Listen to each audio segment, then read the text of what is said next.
Guns, they are a uniquely American fascination that makes people feel safe and terrified all at once. Does our love of guns spring from our violent nature as a country, or have we devolved into a society that breeds violence? There's no doubt owning a gun is constitutionally protected. It is a right, and some feel that Americans are morally obligated to protect themselves by owning firearms. From a woman's right to choose her handgun to the NRA and the 3D printed gun inventor, no matter where you stand, make sure you're locked and loaded. The judge and Geraldo, they are both here. Welcome to the Gun Show. This is The Independent.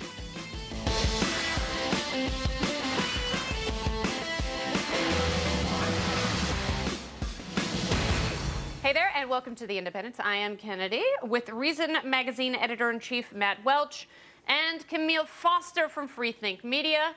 There is a lot more to guns than whether or not they should be legal.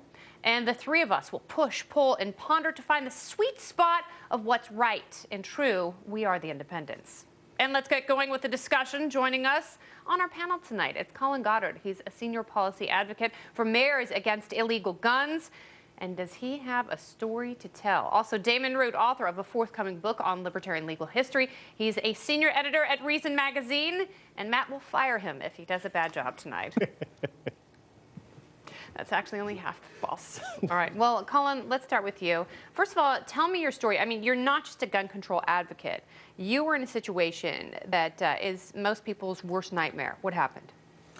In my fourth year of college, I was sitting in that awesome 9 a.m. Monday morning French class talking about what I did last weekend, when all of a sudden a girl, that was probably the best student in our class, came in and took the first seat available to her in the front of the class. We looked at her like, Rachel, like, what gives? Why'd you come halfway through? And she turned around and she said, there was a shooting in my dorm this morning. The whole building was on lockdown. Wouldn't let anybody go or come. And I kept telling her my class to get to until finally they said, okay, you're free to go. So I came straight here. And we looked at her like, what? Like, there was a shooting on campus and you're the one telling us about this? And we thought, well, that was kind of alarming. But we thought, well, you know, they let Rachel go, so things must be all right. Probably was about 5 or 6 minutes after that, we've heard this first, like, bang, bang, bang, like coming from what sounded like outside of our building. There was construction happening right next to our building all semester. We heard, you know, nail guns, hammers. We thought it was more of that. And the teacher continued. Seconds later, it was much louder, like bang, bang. You could hear this was something in the hallway of our building.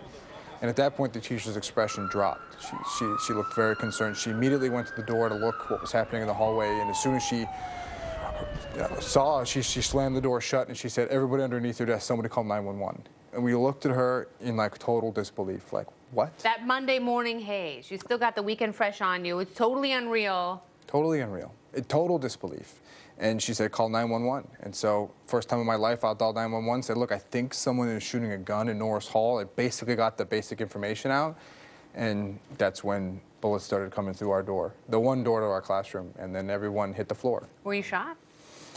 I was shot 4 times at the end of the whole experience, above my knee and both my hips and through my shoulder. There were 17 people with me, including my teacher that day. I'm one of 7 people who are still alive. I mean, obviously, that is anyone's worst nightmare. It happened to you. You're in the middle of the situation. It's no wonder that that would form your opinion on gun control. So are you pro-gun control? Do you think that guns should be illegal?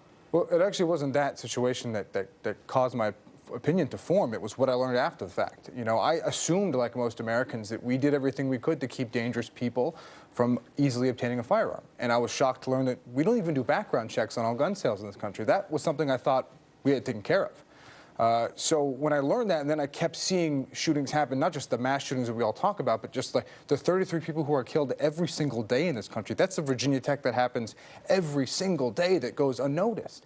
That was staggering to me. And the fact that, like, you know, talking about any changes seemed to be a non-starter. Yeah. It was kind of all accumulated. And I was like, look, we have to talk about, like, we have to do something about background checks. Like, this is something we have to get standard across. All right, well, that's one thing I want to know, and it's hard to get a straight answer. Damon, I'm going to ask you, where do we stand on background checks? I mean, on a federal level, on a state level, what does someone have to go through in order to buy a gun? Well, it does vary from state to state. I mean, typically you'd make the application, you'd give some history of your own previous gun ownership, family history. There's criminal background checks that go into it, but it's something that's varied and it's not standardized. Yeah. There's a federal licensing system, right? So if you sell guns, and this includes if you sell them online, if you want to be a federally licensed gun dealer, you have to go through a background check phase. I'm not sure what the waiting period is exactly on it, but everybody has to go through the background check, and they will screen for things. And I'm interested to get your take on this. They'll screen for things like if you have ever committed a felony, no matter what type of felony it is, right? You could, in theory, get a felony for signing a check with the wrong date on it, reckless driving, or a drug arrest, right? Yeah. If you take prescription drugs that you didn't get a prescription for, if you have a pot arrest, you can be on this database and you're ineligible to own a gun. Is that something that you think is a good idea, or what do you think about some of the qualifications for the existing background check system?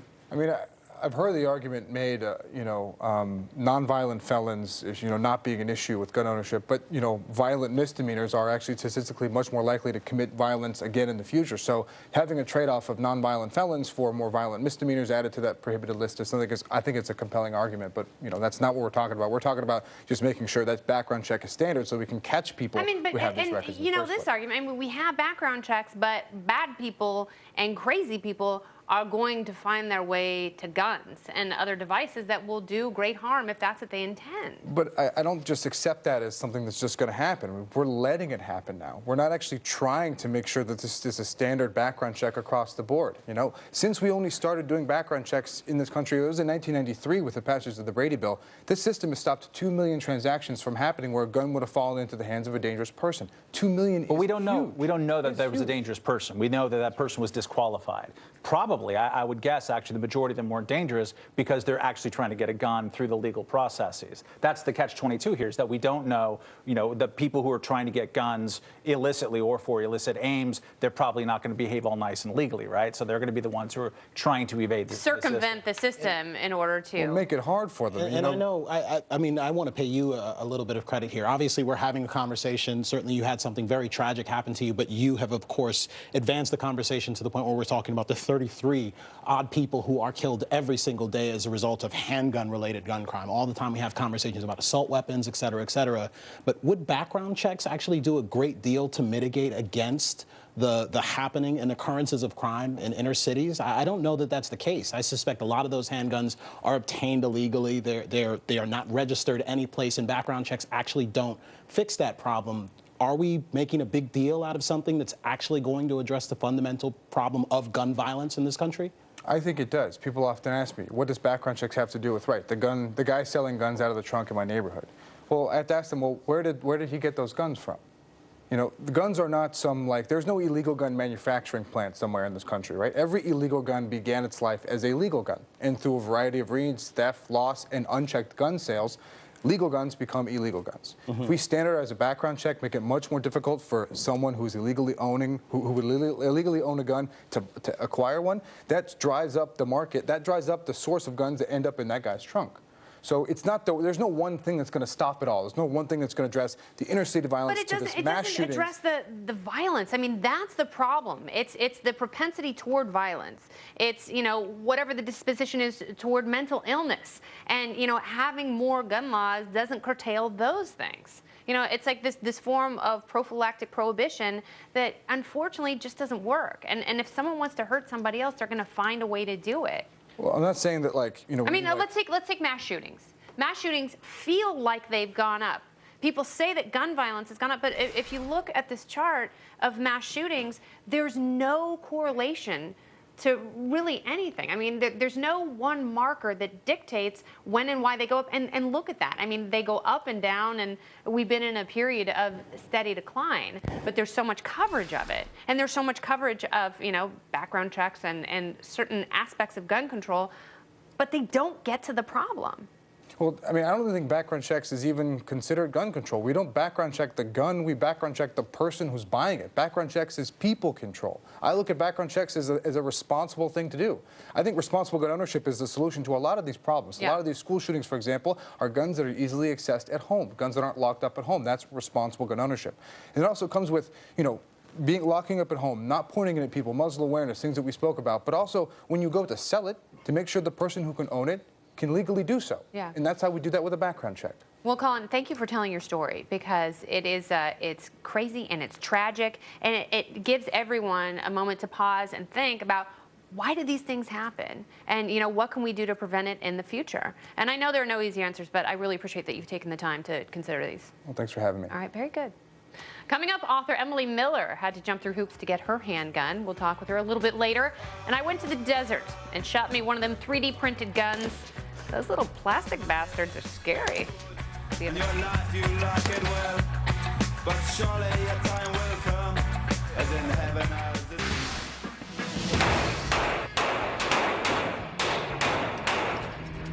Good job. You're really good. Look at that. This is all you. Oh, good. Excellent. This is not girl shooting. Who doesn't love a little bit of encouragement? Welcome to the Gun Show. It's the Independence, and we are talking about guns. That was a clip from Reason TV. Washington Times senior editor Emily Miller took me to a gun range to show me the ins and outs of her Sig Sauer, which is a gun, not her husband. Emily Miller is the senior editor of the Washington Times. She's the author of Emily Gets Her Gun, a book that further explores a series she wrote for the Times about the hassle of getting her own handgun in Washington, D.C. Emily, welcome back to the Independence. Thanks, Kennedy. So that was a fun and informative day. I think I liked it so much because Nick Gillespie was really scared, and you still made him shoot your 9mm. I know, he wasn't, like, see, we were the guys in that situation. I know, right? And you were so informative because you went through this trying process of getting your gun in a place like D.C., which, regardless of any Supreme Court decision, still has very draconian gun laws. What was the process like for you finally getting that SIG?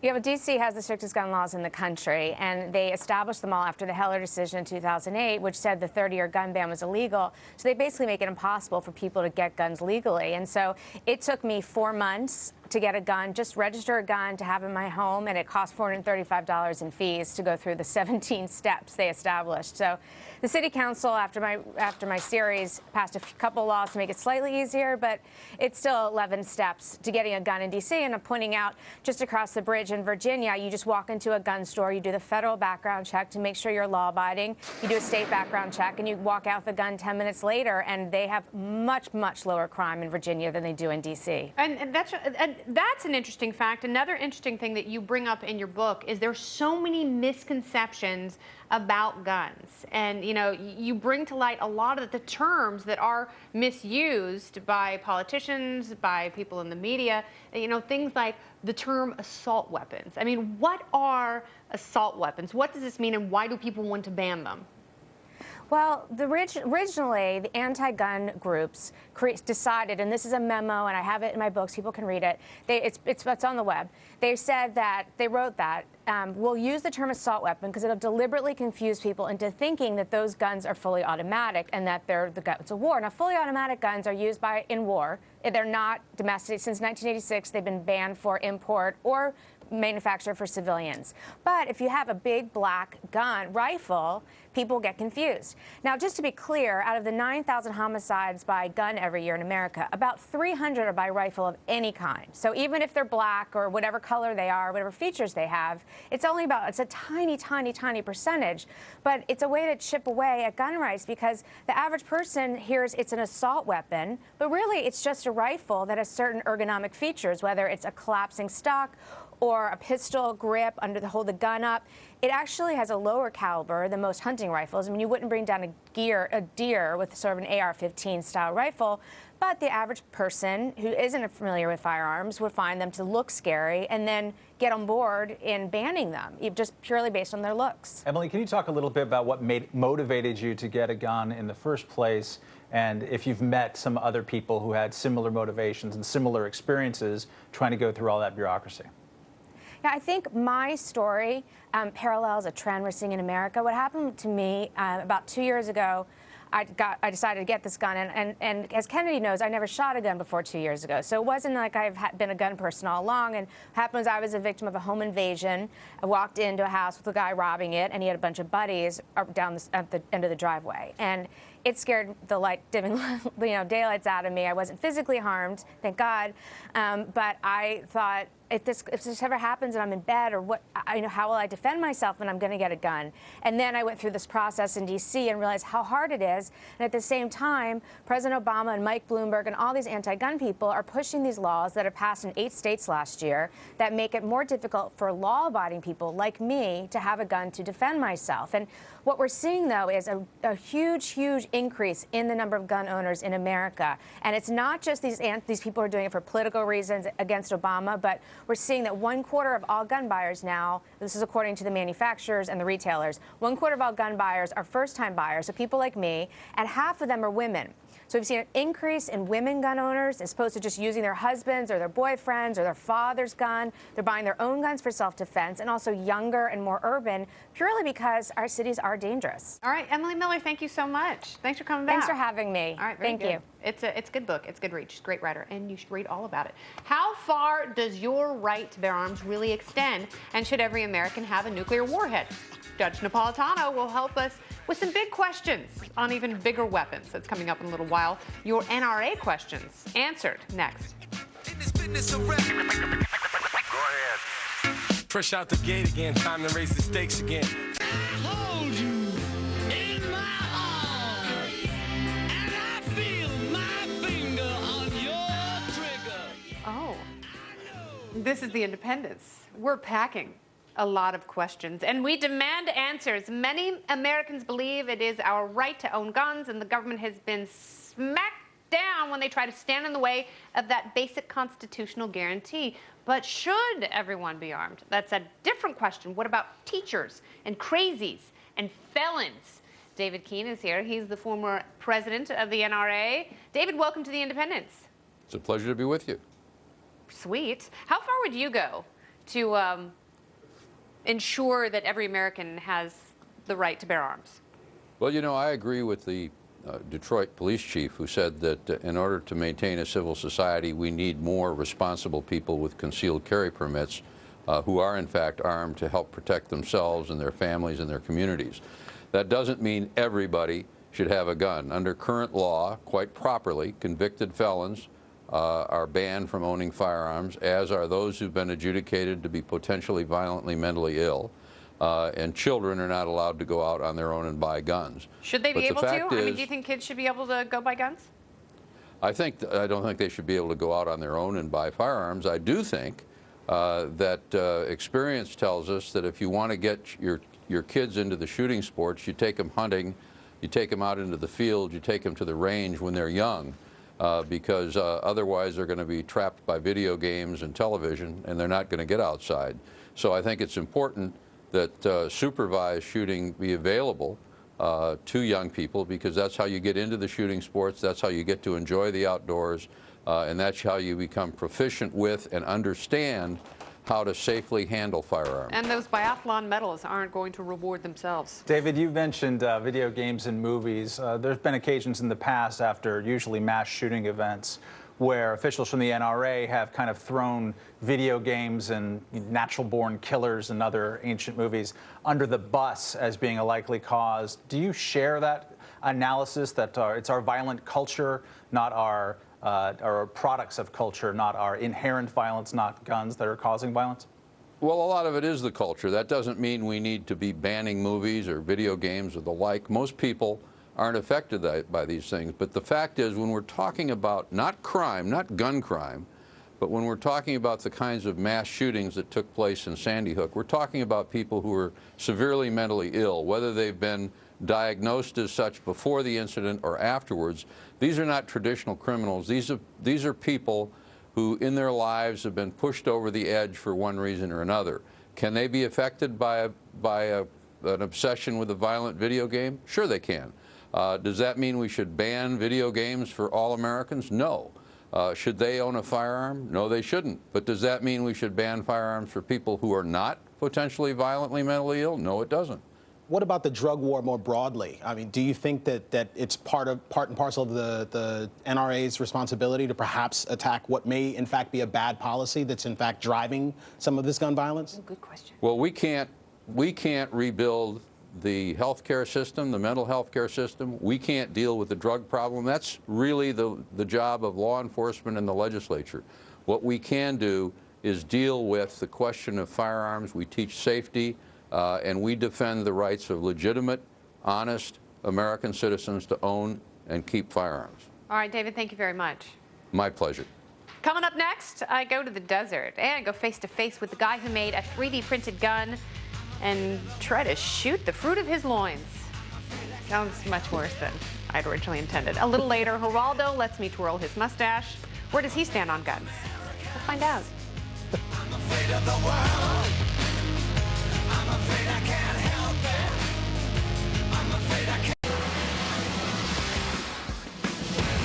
Welcome back to The Independents. Forget the Supreme Court and hysterical senators. The biggest bomb to drop in the gun debate. Turn the whole thing on its head. 3D printed guns. Welcome to Cody Wilson's warped world. Cody Wilson founded a company called Defense Distributed. He's best known for coming up with the designs for guns made with plastic parts that can be downloaded from the internet and printed with a 3D printer.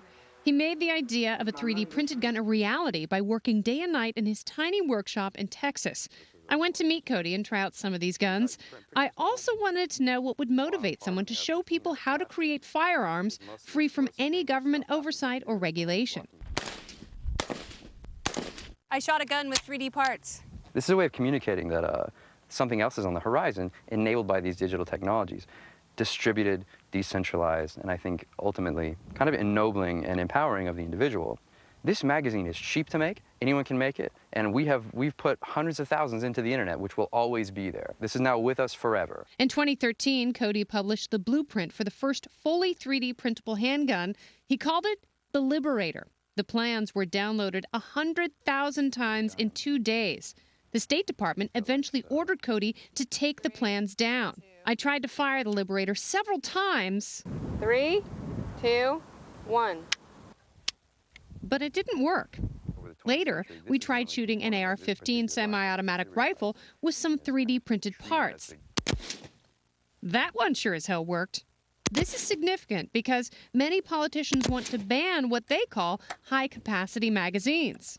Politicians who want to ban semi-automatic rifles, what are they most upset about? They're really scared about the fact that this has military application. It can shoot up to 30 rounds in a relatively short order. It's serviceable. It's like a military rifle. As this gun proves, whether banned or not, it's possible just to make these clips on a computer. What was the series of events that led you to this? I'd like to say it was Ben Dinio and I really looking for a project that would be able to teach both a practical anarchy and also be a way of kind of helping to create this world we imagine, which is a world past these strictures and these institutions of control.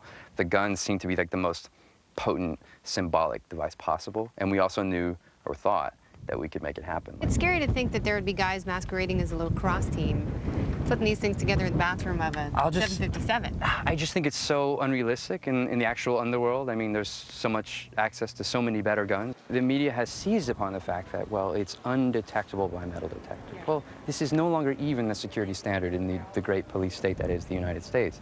There's this idea that, well, you know, it's the perfect terrorist weapon. Again, this just isn't accurate. It's not the people having guns that scare me. It's the people themselves. That's I think, an essential issue, right? Because in the end, this is the conversation that happens on the Hill. Well, yes, we have the noble American people, but really they can't be trusted in the end to kind of govern their own affairs. Self-representation and self-government, this is not something for the American people. No, I believe in that, and I want to believe in that. I want you to take me over the goal line because I don't feel I'm quite there I'm not yet. going to take you there, right? I'm not there for that. I'm your full-service provocateur, right? Here's the printed gun, bitches. You know what I'm saying? That's what I represent. Here it is. What are you going to do about it? I think there are a lot of libertarians who bristle at the notion of being called extremists. I really don't think that in a practical sense we are extreme. What does that mean? Beyond the limit. No, we're at the limit. I mean, literally, like we're carrying the limit forward. This is the front line of a certain form of manufacture right now. Silly, maybe, impractical, but it's not beyond the limit. This is to imply that there's some kind of, it's unacceptable, it's not really achievable. No, it's here. You know, we're not extreme, like we're there. We're kind of on the cutting edge. Wow. All right, Damon Root is back. So, Damon, how does 3D printing change the gun debate? Well, I mean, it's your classic example of technology getting beyond regulation, getting beyond the state of the law. So it changes the debate in many different ways. But I think one of the biggest is simply that when we talk about, it's going to spur the government to action. Let's talk about maybe one of the ways it already has. I mean, Chuck Schumer. Right. Cody Wilson had hardly pressed enter when Chuck Schumer was up talking about banning all sorts of 3D printed material. Right. So we're going to see, I think, a lot of catch-up legislation trying to outthink this technology, and of course, technology works. I mean, gets ahead of these laws. It goes forward. So, but the idea, I think calling it the gun the liberator and talking about this as sort of practical applied anarchy is, to me, it's a little ambitious sounding, because I think that, lawmakers not going to say, I mean, history teaches us anything, lawmakers are not going to say, oh, well, the technologies are getting out of hand, let's just back off. We're going to see a lot of government intervention, a lot of, probably, completely unsuccessful attempts to regulate it. Does he make it more of a hassle for Cody gun Wilson? owners? Yeah. I was, I've heard about this interview for a while, and I was trying to decide who to root for. I think I'm rooting for Cody over Kennedy here. No, I mean, he makes a fighting.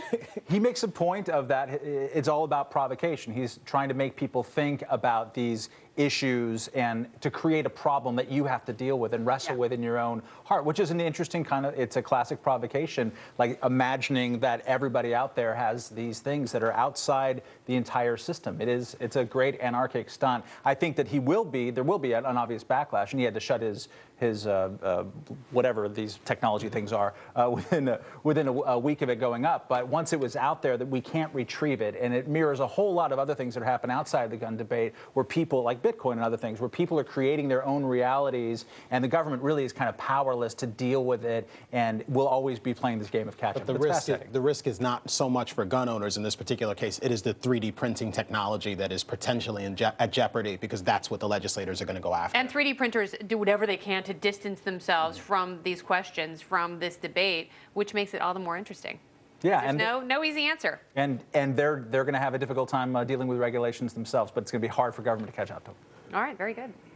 Well, the show is just getting warmed up. We've got the judge. We've got Geraldo and their vastly different views on guns and gun control. The law, you, yeah, it's the independents.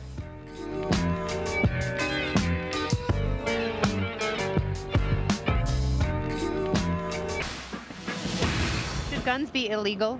No. No, guns not supposed to be legal. What do you need gun for? You're not at war. Guns be illegal? No, but I think they should be well regulated. Cops should have them for sure, and law enforcement. Should bazookas be legal? And howitzers? No. No. But handguns? Oh, definitely. AR-15s? Well, that's a questionable one.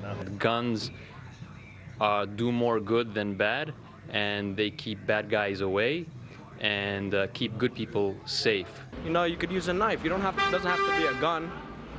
But, well, a gun lets you keep your distance. If you stab someone, you got to go right up to them. Yeah, but you could always get a throwing knife. It doesn't have to be a gun. See, this is the problem. It's like, oh, it's fine for me, but no one else. Don't you see the problem with that? Yeah, well, it doesn't have to be a gun. You could always get a taser. Hi, it's great to see you. Welcome back to the Gun Show. It's the Independents, and we're talking about firearms, why we love them, how much harm do they really do to society, and we've invited Geraldo Rivera for the first time to the Independents. He is a decorated journalist, an NRA member, and a man who packs more opinions into his mustache than most men do in a lifetime. All right, so tell me, now you've given me your, I will cover the number, but the name is... Well, you can't charge on it. It's not like a Visa. That's why it wasn't working when I was on Amazon.com trying to get new shoes. But you are an NRA member. I am. How do you feel about the guns? Are you conflicted? Well, yes, I'm very conflicted, because when I joined the NRA, when I became sympathetic to their goals, it was when they emphasized training. It was more about gun education. It was, yes, indeed, we have the Second Amendment, but what we don't want is a bunch of doofuses running around with machine guns. And every time there's an incident like Sandy Hook in Connecticut, where some obviously deranged young person gets their hands on a semi-automatic and causes carnage, you get a pit in the bottom of your stomach, and you say you hope the NRA membership makes the right sounds here, and emphasizes that it wasn't gun owners, it was a crazy kid getting a hold of a legally obtained weapon. But I'm conflicted, because the NRA has become a lobby group that I am most often opposed to. Why are you still a member? Well, that's a good question. Both of you asked the same question. It's because I always think it's the same reason I never changed my registration as a Republican. I think you could do more good on the inside rather than being a nag on the outside. I think that I speak with more credibility. And remember, I've been around guns my whole adult life. As the senior war correspondent here and doing so much with law enforcement and all of my investigative journalism having to do with illicit drugs and all the rest of it. I've been around guns.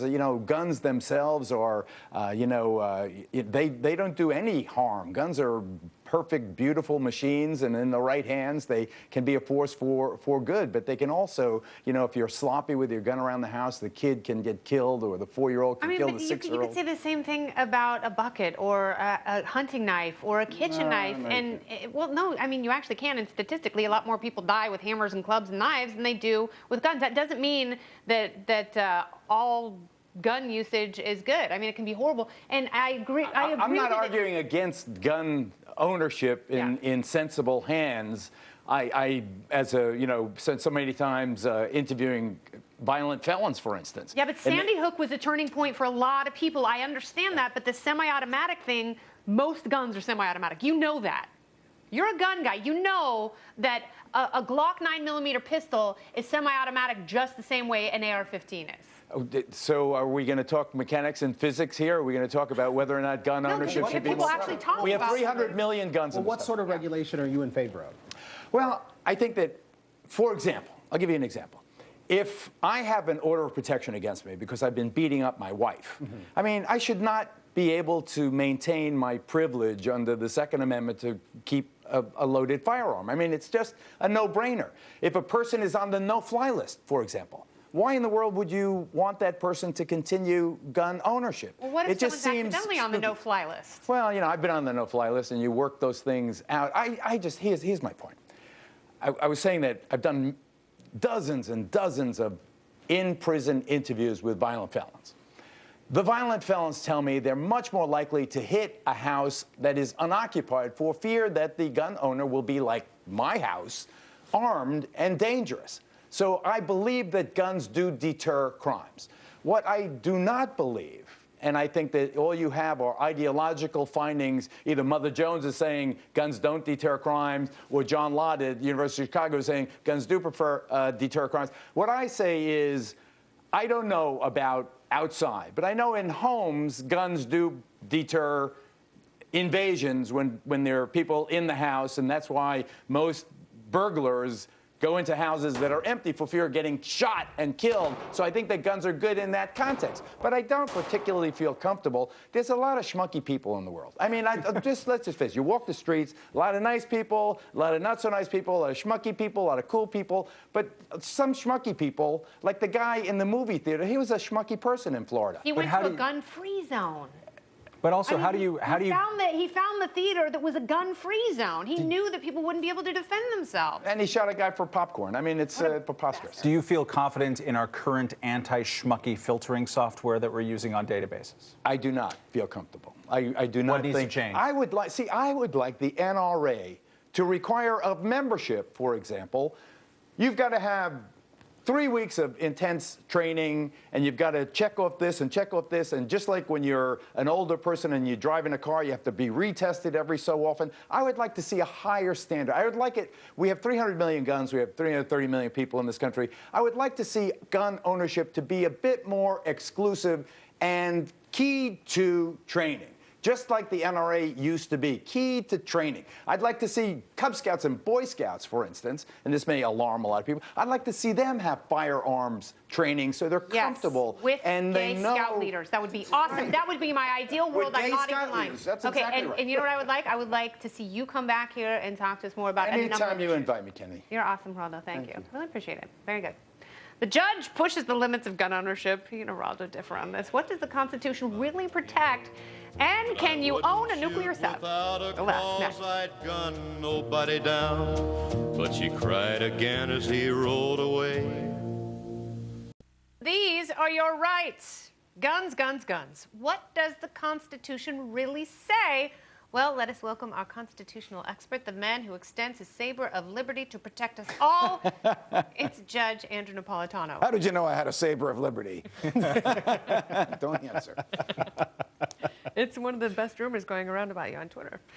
So Judge, the Constitution, what does it really say about guns? Who can have them? What can we have? How far does it extend? Well, the Supreme Court has ruled in 2 cases in the past 5 years, one called Heller, one called McDonald, that the right to keep and bear arms is an individual right. It doesn't belong to the government, doesn't belong to the military, it doesn't belong just to the police. It's not a collective right. It's not a collective right, and it's a pre-political right, meaning it comes from our humanity. It's one of those rare rights that Justice Scalia succeeded in getting majority characterized as fundamental. Now, what does that mean? That means we would have the right even if there weren't a Second Amendment. The Second Amendment doesn't create the right, it insulates the right from government interference. That's Heller. McDonald, the second of the 2 cases. That's the Chicago case. That's the Chicago case, says you have the right to own a gun in your house, no matter what the local or state laws say. They cannot create an obstacle to you owning the gun. They can demand registration. I have a serious problem with registration. They can look in your background. I have a serious problem with that. But they can't make it so difficult that you can't own it. What Chicago did was to make it impossible for you to own the gun without demonstrating proficiency at the use of it. And then they banned all places where you could learn how to use the gun and required that you travel outside of Chicago. The Supreme Court invalidated that. Third case making its way to the Supreme Court is whether you can carry a gun concealed outside your house. Of all courts, the most liberal court in the Union, the Ninth Circuit Court of Appeals in San Francisco, just ruled 2-1 invalidating California's laws that make it nearly impossible for you to carry a gun, and basically said to California, go rewrite the laws so that law-abiding citizens can carry concealed weapons in California. That will make its way to the Supreme Court. My prediction is that will go in the direction of freedom as well. What gun is too big for the average homeowner to have in their house? Should people have the right to bear bazookas? You're asking me philosophically, or Yes, asking me what the law is? None. No gun is too big. Look, the government derives its power from the consent of the governed. That is either real, Jefferson wrote it in the Constitution, and it's the law of the land, or it's a myth. If it's a myth, then all that follows doesn't make sense. If it's real, then government can't do anything that we can't do because we gave the government the power to do it. How could the government own a piece of equipment that I can't own if I gave the government the power to own it? You can have, in my world, a tank in your garage if you could afford it. The Second Amendment protects that. That seems a little nutty. Well, it could be dangerous. But if we get into the business of the government deciding what kind of weapon is too big, the government will include everything. And I suspect some of this because the government fears an armed populace. It should fear an armed populace. But I mean, there's a difference between people having AR-15s and even M4s and having nuclear warheads in their backyard. I don't know what the difference is. Would you trust the government? Would you trust the government over Matt Welch? The government can't deliver the mail. That's actually an important distinction. We've actually seen recent revelations about the fact that our nuclear stockpile in various other places was under the protection of a 4-digit passcode, 0000. That level of incompetence should not shock anyone. And if that is the standard that the government is actually setting, do you think everyone should have a nuke in their house? I'm not so sure. I'm a natural rights guy like the judge, but I do get a little nervous about that. And I wonder if there isn't a natural rights argument for saying a nuclear weapon is somehow materially different because it actually poses a danger and can't really be said to be used. I mean, is that the same thing as a gun? Here's the natural rights argument. If I don't have the right to own a nuclear weapon, then I don't have the right to consent to someone else or something else owning a nuclear weapon, even if that something else is the government. That would be consistent with natural law. But that's an understandable argument, and that argument is used, for example, in abortion cases to show the absurdity of saying, well, if we can kill babies in utero, then we should be able to kill babies less than 3 months. Yeah, it's the Peter Singer argument. Yeah. Yes. But how are we going to get nuclear weapons away from the government? Only with a Congress and a White House filled with people like us. But if the government can own something, it's because I've authorized it.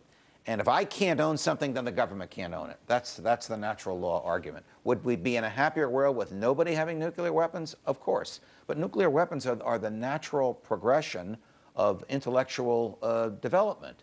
And I don't see any way to stop it. All the laws of the world are not going to stop it. My grandmother always said, you can't put the toothpaste back in the horse. Well, your grandmother can't put the toothpaste back in what? Exactly, in the horse. Oh, all right. We have to go, but I'm glad you were here to talk about this. Anytime. It'll give No people- matter what we talk about. All the best. Very good, thank Now go brush your teeth. Oh, for a lot of people, guns are scary. But hang in there because there is some really good news. I promise you, stick around for it. It's the Independence. You pump. You gotta get ready for the big payback. Welcome back to the Independence, where we provide good conversation and good news. According to a Pew Research poll, people think gun crime has gone up in the past 20 years, but look at this chart. The big piece of bull pie represents folks who believe gun crime has risen.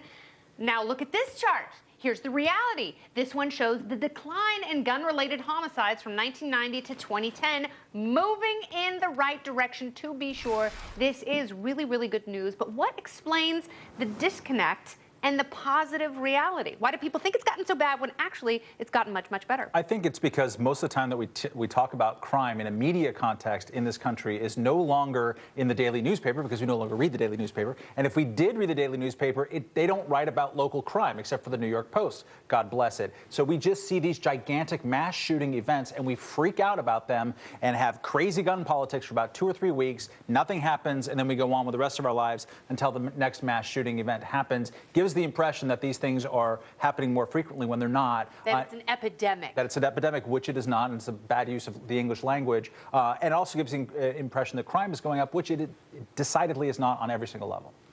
Yeah, well, I suspect, though, when you do see clusters of events, which we have seen over the past couple of years, that does also lend to the impression that we have a massive epidemic on our hands of this sort of strange, bizarre public violence when people are going into soft targets. And the reality is that we do, in fact, feel quite vulnerable in our schools and malls as it pertains to the war on terrorism. So that can definitely affect the sort of policy that people are asking for or that politicians are reaching for. The simple fact of the matter, though, is that we probably ought not craft policy when we are in that sort of heightened sense of urgency and awareness of all of the crazy things that might potentially happen. It takes more logic than emotion, and it's very difficult to tamper the emotion when something like a mass shooting, something so horrific like Sandy Hook, happens. Dead kids make bad laws. It's crass, but it's true. Oh, well, way to end the show, buddy. All right, well, you don't have to own guns to fight for people's right to bear arms. And, of course, that's not the point. Just make sure when you wade into the debate, you are fully armed with the right information. Hysteria and distortion serve no one. And this conversation is far from over. Thank you so much for joining ours. For Matt Welch and Camille Foster, I am your hostess, Kenna Delia, wishing you a very good night.